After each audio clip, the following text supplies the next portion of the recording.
I'm Chap Bettis, author of The Disciple Making Parent, and this is my audio blog where I read some of my blog posts in audio format for your convenience.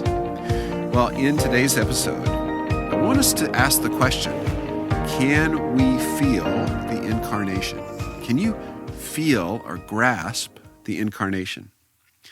2 Corinthians 8:9 says, "For you know the grace of our Lord Jesus Christ, that though he was rich, yet for your sakes he became poor, so that you, through his poverty, might become rich." I don't know about you, but I can't really grasp the incarnation. Several years ago, I came across a story in National Geographic. It was actually the June 2003 issue that stayed with me. In it, I think I begin to feel the incarnation in just a minuscule way, and perhaps it will affect you too. The following is my summary from that article. It's the story about Dinesh Parmar. He's one of 10,000 bangis in Ahmedabad, India. Parmar earns money by manually cleaning latrines and sewers and gutters and by removing dead animals from the streets. He is a bangi, a member of the untouchable caste. In India, there are 5 castes or levels of grouping. The ranks in Hindu society come from a legend in which these main groups emerge from a primordial being. From the mouth comes the top group, the priests and the teachers. From the arms come the rulers and soldiers. From the thighs come the merchants and the traders. And from the feet come the laborers.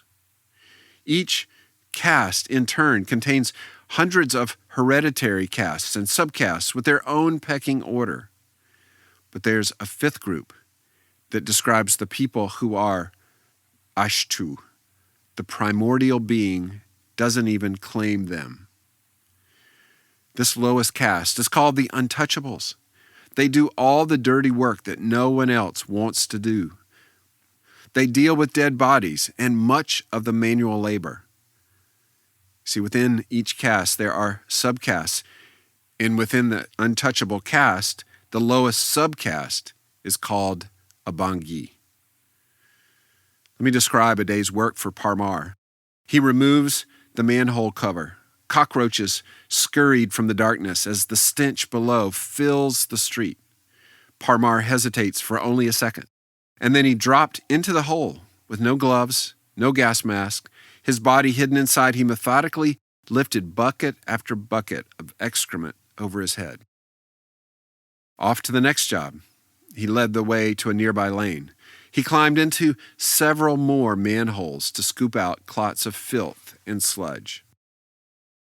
Do you recoil at that story in that picture? I do.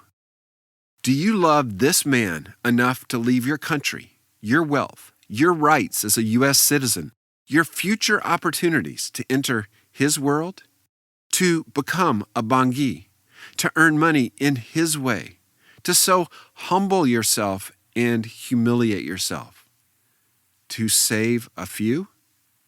Oh, by the way, the majority aren't even going to appreciate the sacrifice you've made.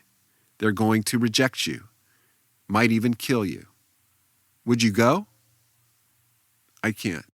The gap is too wide. The sacrifice is too much. But Jesus did this and more.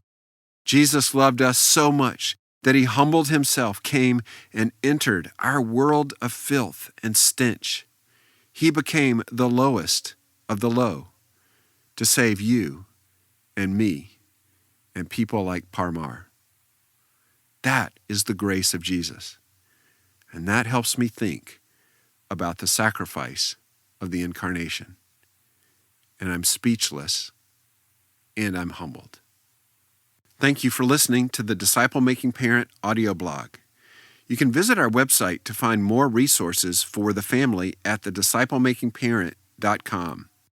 And if you enjoyed this episode, would you consider telling someone else about the show and leaving us a rating or a review? Both of those small things help a lot. Thanks for listening.